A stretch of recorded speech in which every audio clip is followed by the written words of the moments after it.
Hello student, welcome back to my channel Samrat can student. मेरा नाम आकाश। मेरे प्यारे विद्यार्थियों, आज वीडियो में आप लोग बताऊंगा कि बोर्ड एग्जाम में कॉपी कैसे लिखेंगे 16 तारीख को। ठीक है, 16 तारीख को आप लोगों को एग्जाम है हिंदी का। उसकी कॉपी कैसे लिखेंगे, कैसे भरेंगे कॉपी। और जैसा कि आप लोगों को मालूम है, देखिए ये आप लोगों का मॉडल पेपर, इस पूरे मॉडल पेपर का मैं आप लोगों को सोल्यूशन दिखाने वाला हूँ। क्योंकि सेम इसी पैटर्न पे आप लोगों का क्वेश्चन बनेगा, बस आप लोगों को क्वेश्चन अलग रहेगा, पूरा पैटर्न इसी तरह रहेगा। ठीक है, पूरा कॉपी में लिख के आप लोगों को बताने वाला हूँ, ताकि आप लोगों को एक आइडिया बन जाएगा कि 16 तारीख को हमें कॉपी कैसे लिखनी है। थोड़ा सा भी मिस्टेक नहीं करोगे, पूरी कॉपी लिख दोगे अच्छे से। ठीक है, तो वीडियो को लाइक कर दो, चैनल पर नए तो चैनल को सब्सक्राइब करके बेल आइकन को प्रेस कर लो। देखो मेरे प्यारे बच्चों, सबसे पहले आप लोगों को OMR शीट मिलेगी। देखिए OMR शीट कैसे भरनी है। सबसे पहले आप लोगों को यहाँ पे देखिए, पूरा का पूरा 16 तारीख का ही मैं पूरा भर के लेके आया हूँ। देखिए परीक्षा तिथि, तो आप 16 तारीख भरोगे, 2 का महीना भरोगे, 2023 भरोगे। ठीक है, यहाँ से आप लोगों का बिल्कुल सही हो जाएगा। इसके बाद विषय का नाम हिंदी, हिंदी डालो। इंग्लिश में भी लिख सकते हो, कोष्टक में कोई दिक्कत नहीं है। ठीक है, यहाँ पे देखिए परीक्षार्थियों का नाम, ठीक है, नेम ऑफ द कैंडिडेट, यहाँ पे अपना आप लोग नाम लिख देना है। आप लोगों को जो भी आप लोगों का नाम होगा यहाँ पे नाम लिख देना है। अनुक्रमांक देखो, अनुक्रमांक यहाँ पे लिख देना। मैं थोड़ा बड़ा कर देता हूँ ताकि आपको स्पष्ट दिखेगा। अनुक्रमांक जैसे यहाँ पे मान लीजिए एग्जाम्पल के तौर पे मैं लिया हूँ कि 2 2 4 6 3 5 2 9 0, ये अनुक्रमांक है मेरा। आपका प्रवेश पत्र पर रहेगा। तो जैसे यहाँ पे 2 आपने भर दिया ना, तो उसी के साइड में जो 2 है उसको रंग देना है। फिर 2 है तो 2 को रंग देना है। इस 4 है तो इसके साइड में हम लोग 4 देखेंगे, 4 को रंग देंगे। फिर 6 है तो 6 को रंग देंगे। ठीक है, इस तरह आप लोग कर लोगे तो ये भी आप लोगों का बिल्कुल सही हो जाएगा। इसके बाद सबसे मेन ये हो आपका परीक्षा कोड। 2 ही मेन चीज होता है सबसे ज्यादा, अगर इंपॉर्टेंट देखा जाए तो एक परीक्षा कोड, एक अनुक्रमांक। तो अनुक्रमांक तो आपने सही भर लिया। परीक्षा कोड मतलब यहाँ पे 801 AB जो लिखा है, ये आपका परीक्षा कोड है। ठीक है, एग्जाम्पल के तौर पे मैं बताया हूँ। कोई दूसरा पेपर लेके देखो, मैं बता देता हूँ। यहाँ पे देखो परीक्षा कोड यही है। ऐसा ही पेपर आपको मिलेगा, यहाँ पे 2023 बस लिखा रहेगा। और यहाँ पे कुछ ना कुछ कोड दिया होगा, जैसे इस कोड है 801 AB, आपको कुछ अलग रहेगा, यहाँ पे 801 लिख देना है। फिर उसी 8 है तो 8 वाले बॉक्स को रंग देना है। 0 है तो उसके 0 रंग देना है। 1 है तो इस वाले में 1 रंग देना है। ये भी आपका क्या हो जाएगा, सही माना जाएगा।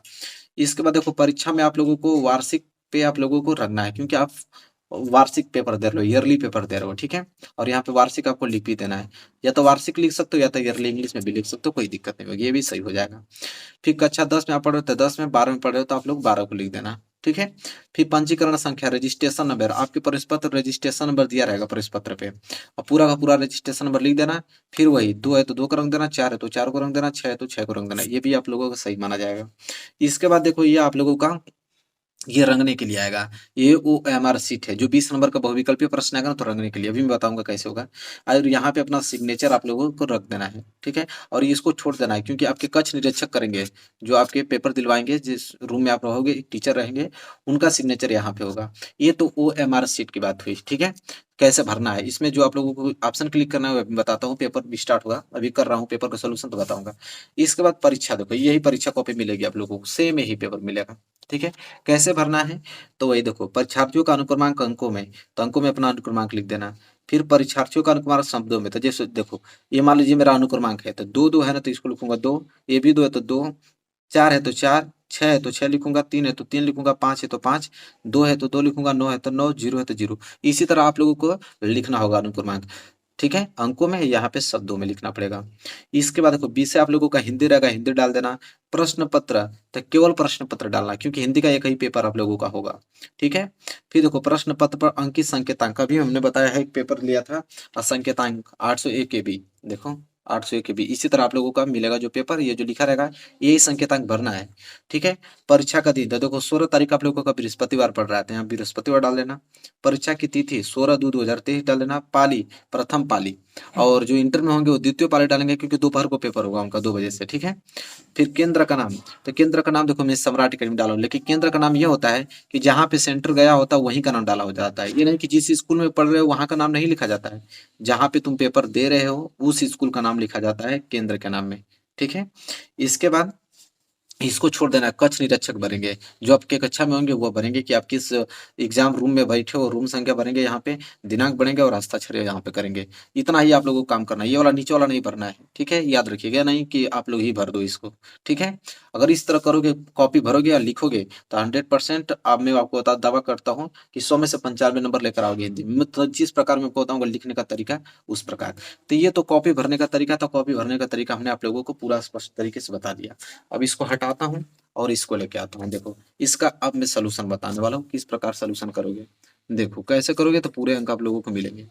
जैसे यहाँ पे है कि पहला बहुविकल्पीय प्रश्न करेंगे पूर्णांक 20 नंबर का OMR शीट पे, ठीक है। देखो दिया है यहाँ पे, और एक चीज अभी बता देता हूँ, ये जो भी चीज आप भर रहे हो यह तो सिर्फ ब्लैक पेन का ही यूज करना है, ब्लू पेन का बिल्कुल नहीं करना है ये चीज भरने के लिए। लेकिन ये जो भरोगे तो यहाँ पे ब्लू पेन का यूज करना है आप लोग को, ये वाला ब्लू पेन से, लेकिन OMR शीट पूरा पूरा ब्लैक से भरना है, याद रखना आप लोग, ठीक है। इसके बाद देखो, पहला जैसे बाबू गुलाब राय किस युग के लेखक हैं, ठीक है, तो ये शुक्ल युग के लेखक हैं, ठीक है। तो देखो पहला का तीसरा सही है ना, तो पहला का तीसरा आप लोगों को इस तरह रंग देना है, पहला का ABC वालों को रंग देना है, ठीक है। इसी तरह बोला है कि चिंतामणि किस विधा की रचना है, तो निबंध विधा की रचना है। तो दूसरे का पहला है ना, तो दूसरे का A आप लोगों का बिल्कुल रंग देना है, ठीक है। इसी प्रकार आप लोगों को तीसरा चौथा करते चलना है और 20 तक आप लोगों को पूरा भर देना है। इसका सोल्यूशन मैं करा दिया हूँ मेरे चैनल पे, आपको जाके देख सकते हो, पूरा सोल्यूशन मिलेगा आप लोगों को, ठीक है। हालांकि मैं इस वीडियो में आप लोगों को बता रहा हूँ कि कॉपी कैसे लिखनी है आप लोगों को अच्छी तरीके से, ठीक है। तो 20 क्वेश्चन कर दोगे, कोई दिक्कत नहीं, ठीक है। चलिए, तो जाके प्ले लिस्ट में भी देख लेना है या तो सर्च मार लेना है, ठीक है, कि मॉडल पेपर हिंदी का सोल्यूशन सम्राट अकेडमी में मिल जाएगा आपको, पूरा कॉपी ही हमने लिख के बताई है, मिल जाएगा। तो ये तो आप लोगों को OMR शीट हुआ जो कि आप कर डालोगे अच्छे तरीके से, ठीक है।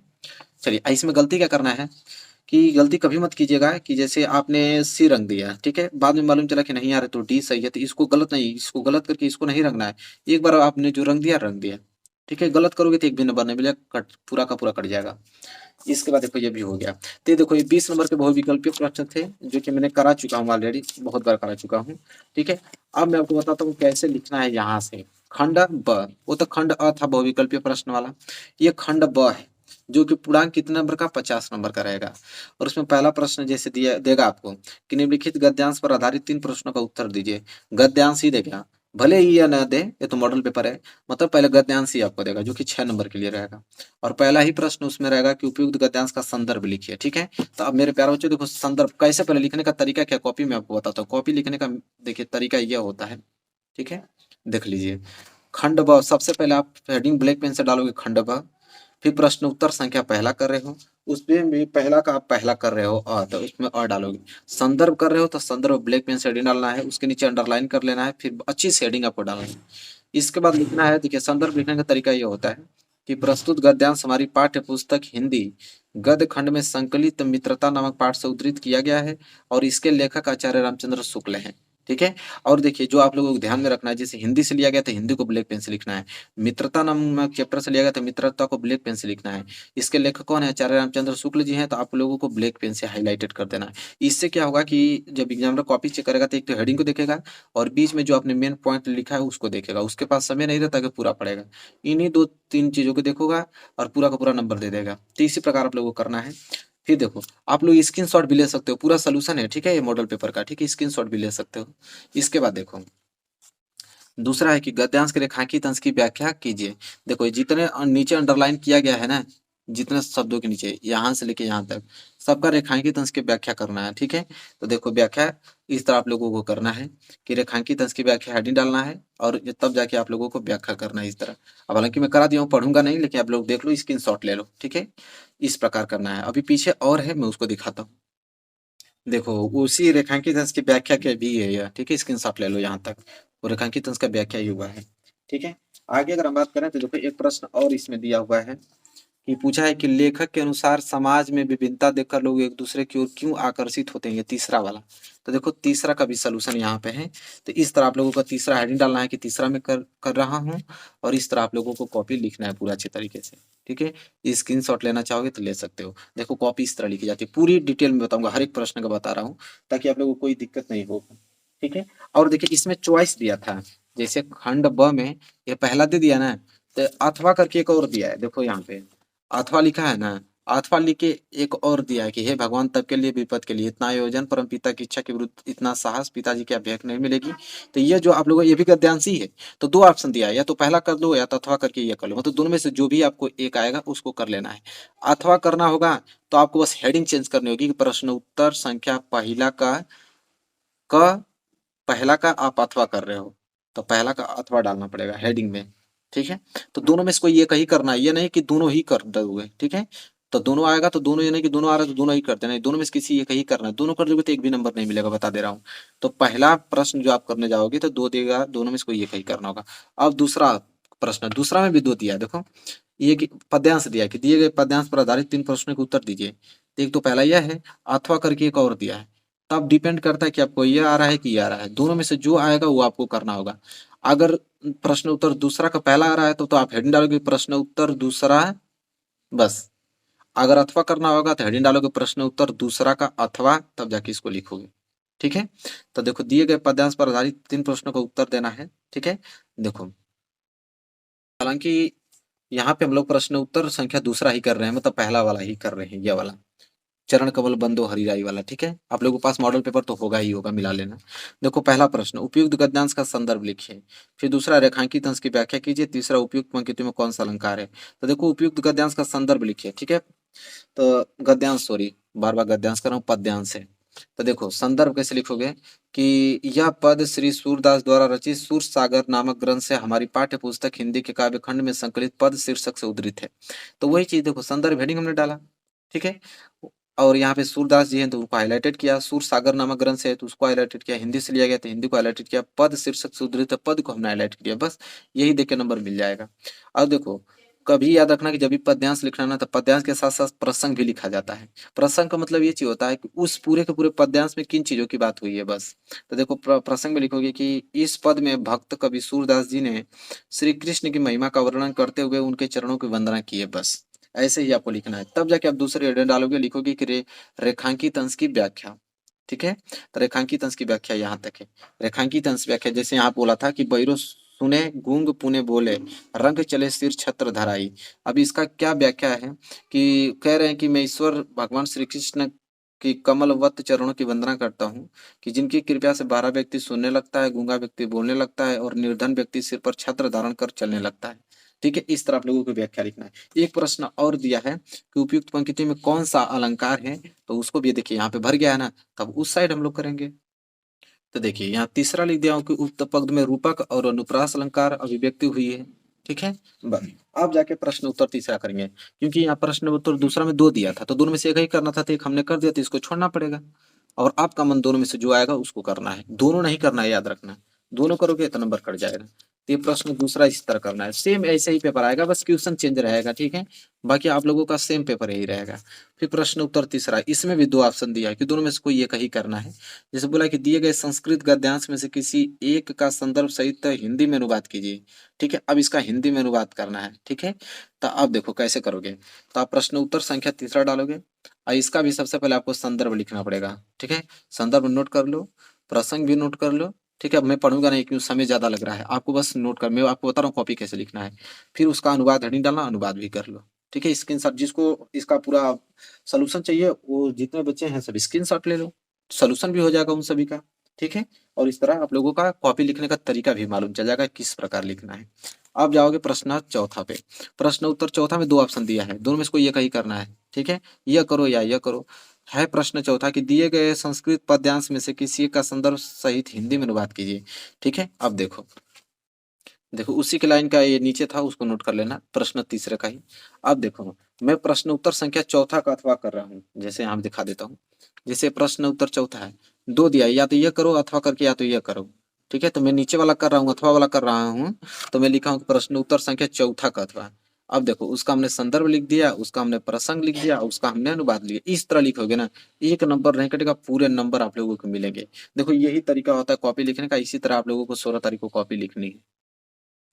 अब देखो प्रश्न उत्तर, अब यहाँ से हम लोग स्टार्ट करेंगे छठवां। ठीक है, अब प्रश्न उत्तर पांचवा क्या बता देता हूँ। आप सोचो कि प्रश्न उत्तर पांचवा का सोल्यूशन क्यों नहीं दिए आंसर। तो प्रश्न उत्तर पांचवा इसलिए नहीं दिया हूँ क्योंकि देखो मुक्ति दूत है, ज्योति जवाहर है, मेवाड़ मुकुट है, इस तरह तमाम है यहाँ पे। देखो अग्र पूजा है, जय सुभाष है, मातृभूमि है, कर्ण खंड काव्य है, कर्मवीर भरत है, तुमुल खंड काव्य है। इसमें बहुत लोग कंफ्यूज होते हैं कि सर इसमें से कौन किया जाए।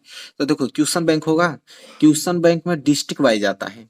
जैसे कर्मवीर भरत है, इसको पढ़ने जाओगे ना तो कर्मवीर भरत पढ़ने से पहले हेडिंग ऊपर दिया होगा कि किन डिस्ट्रिक्टों के लिए कर्मवीर भरत है, तो वही डिस्ट्रिक्ट वाले लोग इसको पढ़ के जाएंगे। और जीत ये तो सब दिया रहेगा पेपर में, लेकिन करना होगा उसको वही। ये नहीं कि आपका डिस्ट्रिक्ट में कर्मवीर भर दिया है, आपने तुमुल खंड काव्य कर दिया तो गलत हो जाएगा। तो अपना डिस्ट्रिक्ट चेक कर लेना है कि कौन से डिस्ट्रिक्ट में आपका कौन सा खंड काव्य पूछा जाता है, वही खंड काव्य याद करके जाना है और वही एग्जाम में लिखना है। ये पूरा नहीं लिखना है, जो आपके डिस्ट्रिक्ट में रहेगा वही लिखोगे तो नंबर मिलेगा। ठीक है, इसलिए मैं नहीं लिखा हूँ।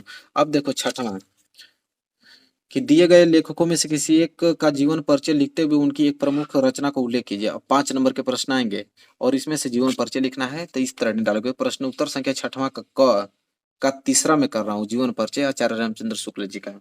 ठीक है, तीसरा कर रहा हूँ। तो यह उनका जीवन परिचय इस प्रकार लिखना है। देखो जो जो मेन मेन चीज है कि 1884 में जन्म हुआ, बस्ती जिले में हुआ था, गुना नामक ग्राम में, चंद्रबली शुक्ल उनके पिता का नाम था। ठीक है, इस तरह अपना मिर्जापुर के न्यायालय में उन्होंने नौकरी आरंभ कर दी। ठीक है, तो ये जो मेन मेन पॉइंट है उसको हमने हाईलाइटेड कर रखा है। ठीक है, देखो उन्हीं में का है, उनका नोट कर लेना। देखो हिंदी शब्द सागर के संपादक कार्य में सहयोग दिया उन्होंने। श्याम सुंदर दास जी ने उनको काशी नगरी में प्राचार्य सभा में सम्मान किया। काशी नगरी प्राचार्य पत्रिका का संपादन भी उन्होंने किया। 1941 में इनका देवसान हो गया, 2 फरवरी 1941 में। उनकी जो रचना है चिंतामणि विचार विधि रस मीमांसा त्रिवेणी। तो रचना लिखना है, रचना पे 2 नंबर मिलेगा, रचना नहीं लिखोगे तो 2 नंबर कट जाएगा, इतना याद रखना। ठीक है, तो इस तरह जीवन परिचय लिखना। आचार्य रामचंद्र शुक्ला का जीवन परिचय था, आपने नोट कर लेना है। ठीक है, इसके बाद छठवां को ख देखोगे ना, तो यहाँ पे दिए गए कवियों में से किसी एक कवि का जीवन परिचय देते हुए अपनी यहाँ पे प्रमुख रचना को उल्लेख करना है। तो यहाँ पे आप लोगों को किसी एक कवि का जीवन परिचय लिखना है, इसमें भी 5 नंबर मिलेगा। 2 नंबर आपके रचना पे और 3 नंबर इनके जीवन परिचय पे। तो चलिए देखते हैं।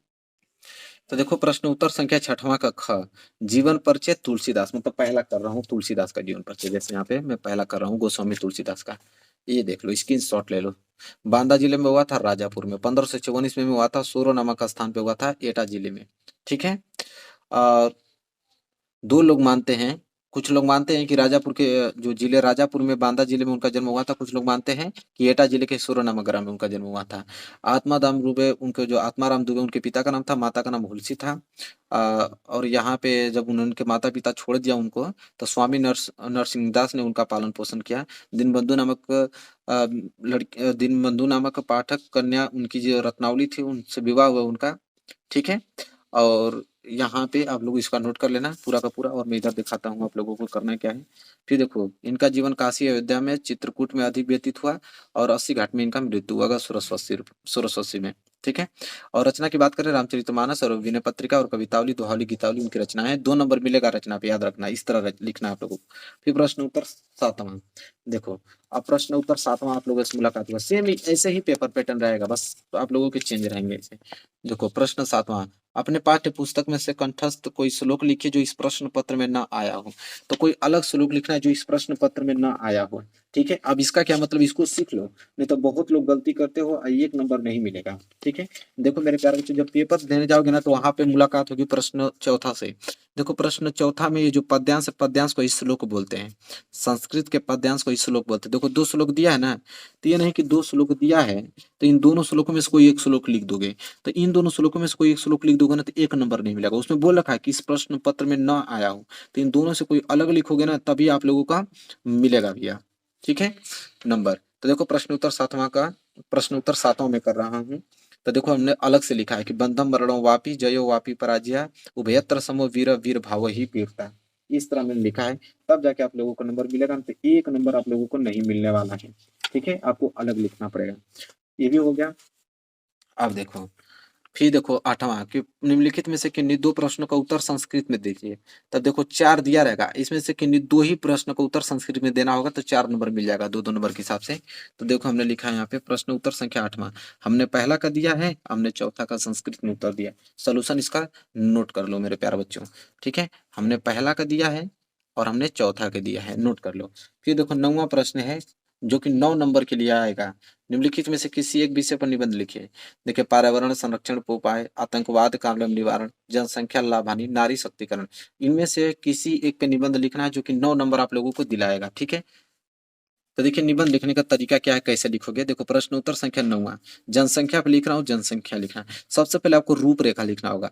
ठीक है, जैसे प्रस्तावना पहले हम लिखेंगे। देखो प्रस्तावना तो पहले लिखना ही, कभी भी जीवन में आप लोग जब कोई भी निबंध लिख रहे हो, तो पहली हेडिंग प्रस्तावना होती है, लास्ट हेडिंग उपसंहार होती है। तो ये दोनों को भूलना ही नहीं, बीच में जोड़ जाड़ के कुछ भी लिख सकते हो कोई हेडिंग बना के, कोई दिक्कत नहीं है।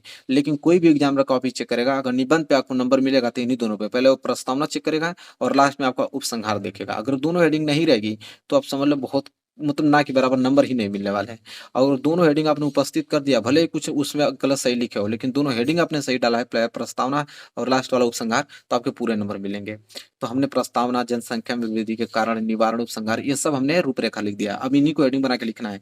जैसे प्रस्तावना पे देखो, प्रस्तावना हमने हेडिंग बनाई है और लिख दिया है। इसको नोट कर लो, स्क्रीनशॉट मार लो इसको, ठीक है। मैं पढ़ने पर इतना समय नहीं है।